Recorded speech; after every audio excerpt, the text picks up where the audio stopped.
16장. 요셉 자손이 제비 뽑은 것은 여리고샘 동쪽 곧 여리고 곁 요단으로부터 광야로 들어가 여리고로부터 베델 산지로 올라가고 베델에서부터 루스로 나아가 아랫쪽 속의 경계를 지나 아다롯에 이르고 서쪽으로 내려가서 야블레 족속의 경계와 아래 베토론과 게세레까지 이르고 그 끝은 바다라. 요셉의 자손 므낫세와 에브라임이 그들의 기업을 받았더라.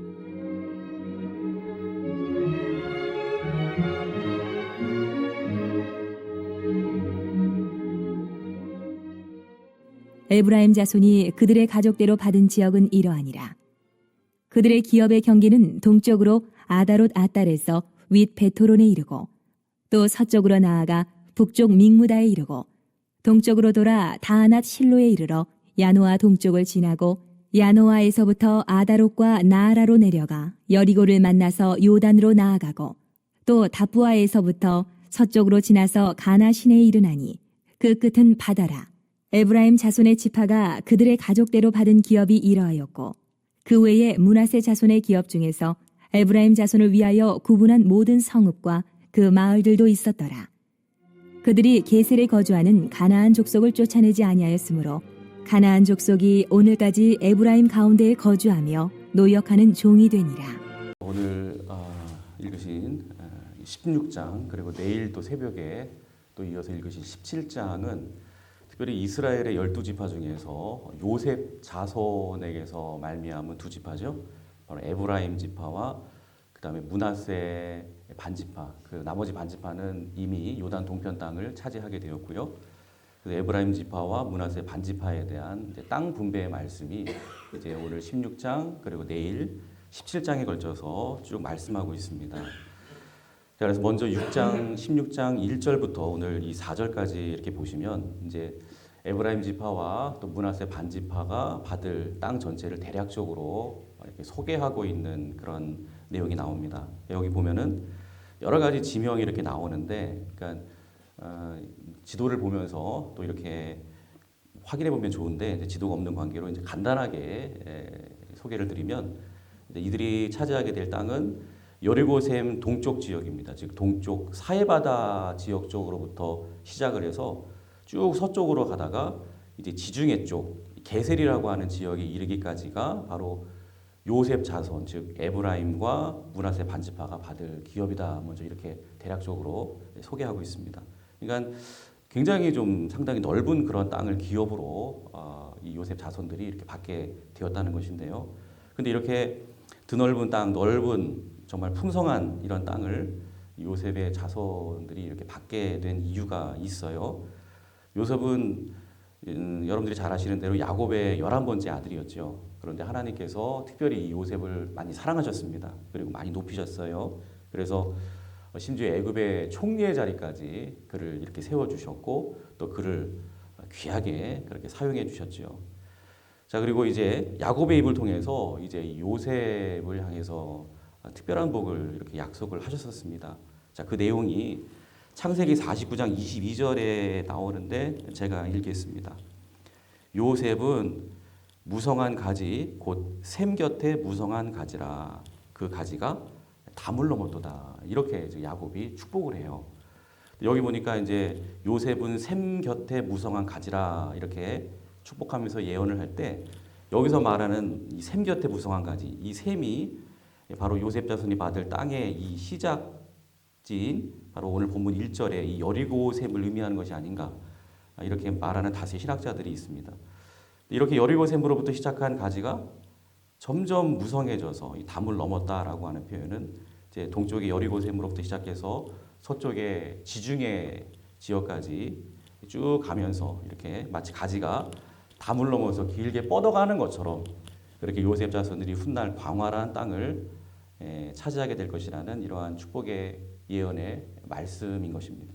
그러니까 우리 하나님께서는 이미 야곱의 입을 통해서 말씀하신 이 축복의 약속을 이 수백 년이 지나도 절대로 잊지 않으셨고요.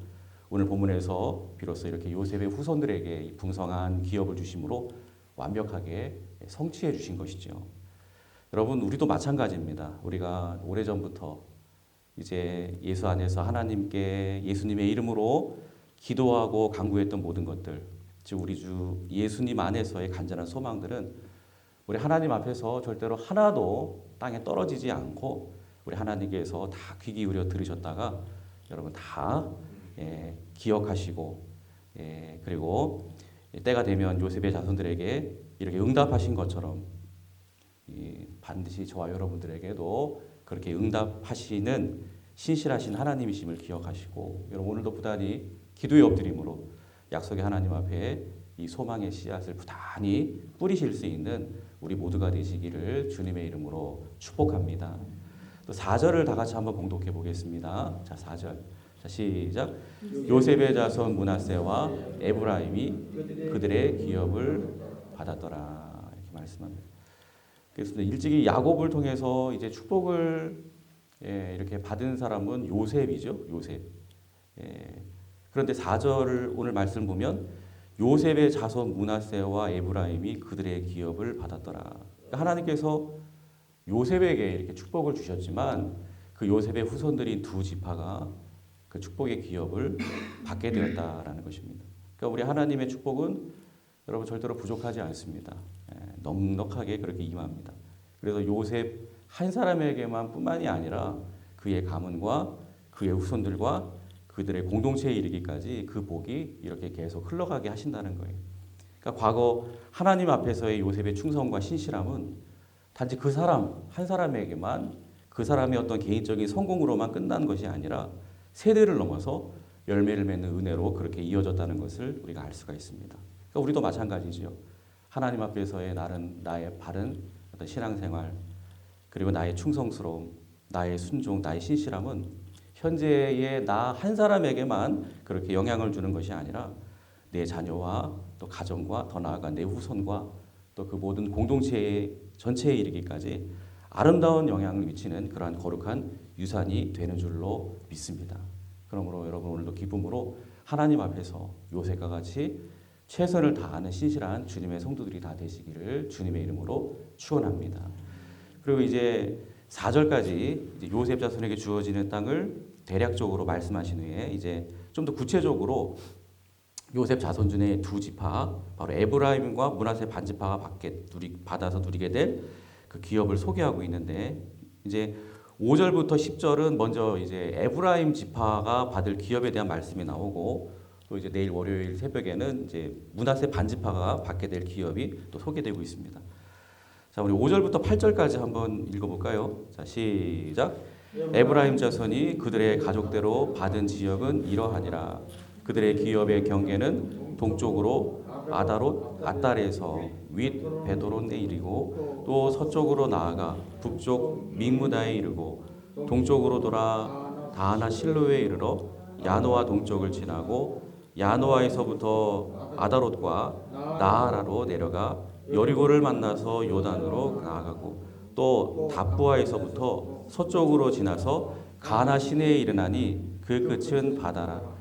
에브라임 자손의 지파가 그들의 가족대로 받은 기업이 이러하였고. 자, 여기 보니까 이제 에브라임 지파가 받을 땅의 경계 그리고 범위를 아주 구체적으로 그렇게 설명하고 있는 것을 보게 됩니다. 여기 보니까 여러 가지 지명이 나옵니다.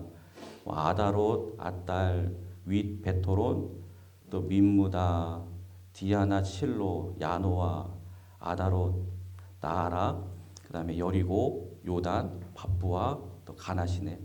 그러니까 이런 지명들을 통해서 하나님께서는 그 성읍들뿐만이 아니라 심지어 작은 촌락의 이름까지 지금 세밀하게 이렇게 말씀을 하시면서 에브라임 지파가 살게 될 그 삶의 자리를 아주 정확하게 아주 구체적으로 이렇게 제시해주고 있는 것을 우리는 보게 됩니다. 그러니까 하나님께서 우리에게 이렇게 주시겠다고 하시는 그러한 축복의 약속은 결코 막연하지 않습니다. 우리의 삶의 자리 속에서 아주 구체적으로 그렇게 드러나는 그러한 축복이라는 것이죠.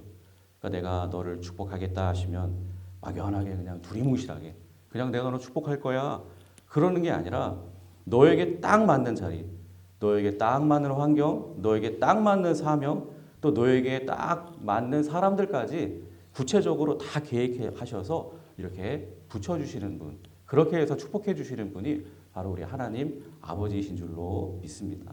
그러므로 여러분 현재 내가 거하고 있는 이 모든 환경, 또 이 모든 자리, 또 내 주변에 나와 관계 맺고 있는 모든 사람들 결국 우연이 아니에요.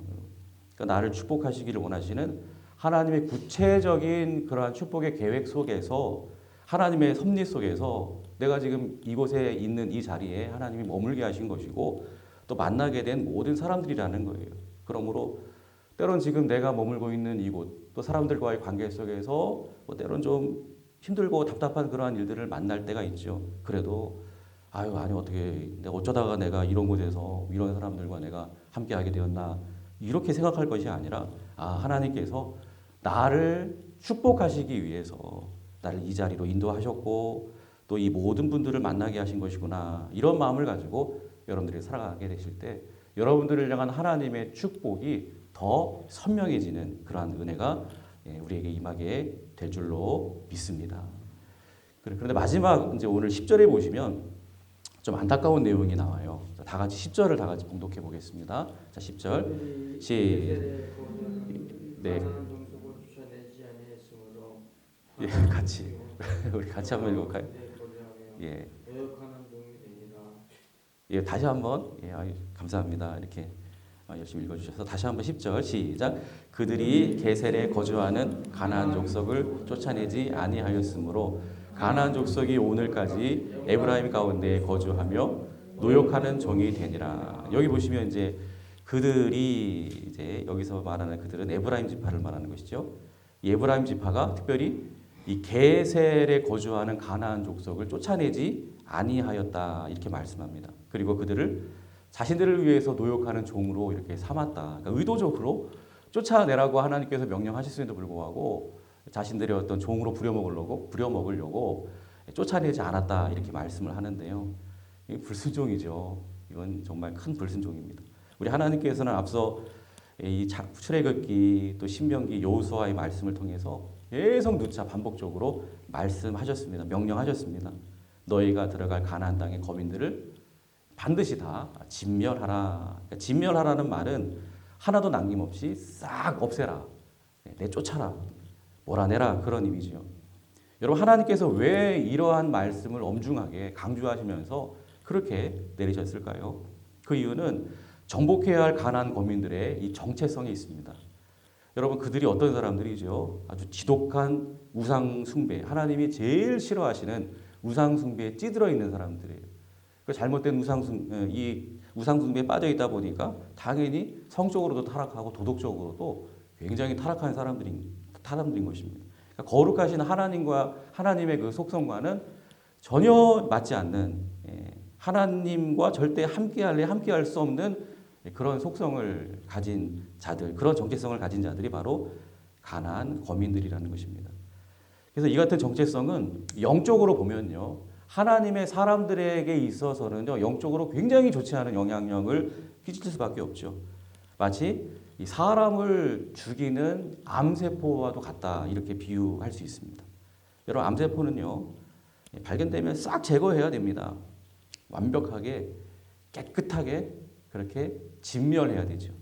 그런데 암세포의 부위가 뭐 그렇게 크지 않다고 해서 아주 뭐 1mm도 되지 않을 만큼 작다라고 해서 대수롭지 않게 생각을 하고 그냥 에이 뭐 이 정도야 뭐 괜찮겠지 하면서 남겨놓게 되면요 큰일 나는 거예요. 여러분 대수롭지 않게 생각했던 그것이 다시금 번성하고 막 커지고 왕성해져서 결국 그것이 그 사람의 목숨을 위협하고 앗아가게 되는 것이죠.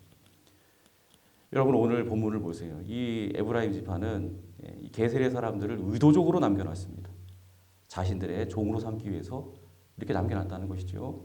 대수롭지 않게 생각하면서 이미 뭐 우리가 이 땅을 다 차지하게 됐고 뭐 이들은 뭐 우리의 밥이다. 그냥 우리 종으로 부려먹으면 된다. 뭐가 문제가 되겠느냐. 근데 이렇게 남겨놨을 때 나중에 어떻게 되는지 아십니까? 에브라임의 종들이었던 그들을 중심으로 주변에 이 가나안의 잔존 세력들이 있어요. 그 세력들이 꾸역꾸역 모여들기 시작해요. 그래서 다시금 그 게셀 지역으로 이 사람들이 막 주름 잡고 살기 시작합니다. 그래서 사사기 1장 29절에 보시면요. 이런 말씀이 나와요. 에브라임이 게셀에 거주하는 가나안 족속을 쫓아내지 못하며 가나안 족속이 게셀에서 그들 중에 거주하였더라. 그래서 같이 살게 돼요. 예, 이들과. 그러다가 보니까 이 가나안 족속과 결혼하게 되고 또 혼인하게 되고 그런 가운데 자연스럽게 그들이 섬기는 막 우상들을 같이 막 들여오고 받아들이고 함께 섬기게 되면서 마침내 어떻게 되는지 아십니까? 이 게셀 지역이 북이스라엘 지역이거든요. 예. 그래서 이게 빌미가 돼서요. 나중에 북이스라엘이 멸망해 버립니다. 북이스라엘이 아수르에 의해서 멸망해 버려요. 이 북이스라엘이 이게 빌미가 돼서 우상 숭배의 죄악을 범하고 결국은 하나님을 떠나게 만들어 버리는 그런 아주 빌미가 돼서 결국은 이렇게 하나님의 큰 진노를 사서 이제 북이스라엘 남방 유다 이제 나중에 이제 이스라엘이 둘로 나눠졌을 때 제일 먼저 멸망해 버리는 이러한 비극의 빌미가 되는 게 바로 이 게셀의 이 지역에 이 가나안 족속을 남겨두었던 바로 이 일로 말미암아서 이렇게 되었다는 것입니다. 그러니까 여러분 깨끗하게 진멸하지 않고 남겨진 죄는요 결코 이게 가만히 있지를 않아요. 아까도 말씀드렸지만 암세포처럼 무섭게 자라고 퍼져서 결국 우리를 삼켜버리게 되는 것입니다. 멸망하게 만들어버리는 것입니다. 그래서 여러분 우리의 삶에도 이 게셀이 분명히 있죠. 하나님께서 완전히 제거해버려라 이렇게 하셨는데도 불구하고 남겨놓고 있는 그런 죄, 완전히 하나님께서 끌어버려라 하셨음에도 불구하고 에브라임 지파처럼 아니 뭐 종으로 삼으면 되지 하면서 여전히 그냥 이렇게 그냥 타협하면서 이렇게 끊지 않고 있는 그러한 습관들, 말씀 앞에서 분명히 아멘, 네, 알겠습니다. 하지 않겠습니다. 끌어버리겠습니다. 다 내려놓겠습니다. 그렇게 해야 됨에도 불구하고 자꾸만 인간적인 생각으로 아니라는 판단으로 아니 뭐 이 정도는 괜찮겠지 하면서 타협하는 그런 어떤 작은 부분들. 여러분 이 새벽에 우리 하나님께서는 우리에게 묻습니다. 너의 마음 가운데 있는 그 숨겨놓고 있는 그 게셀, 그 타협하고 있는 그 게셀 무엇이냐? 여러분 아직도 하나님보다 혹시 내가 더 의지하고 있는 어떤 물질들, 또 어떤 사람, 또 어떤 세상적인 성공, 또 말씀보다도 앞서서 늘 내가 염두하고 있는 그런 합리적인 어떤 인간적인 계산들. 여러분 우리 하나님께서는 오늘 우리에게 온전한 순종을 원하십니다.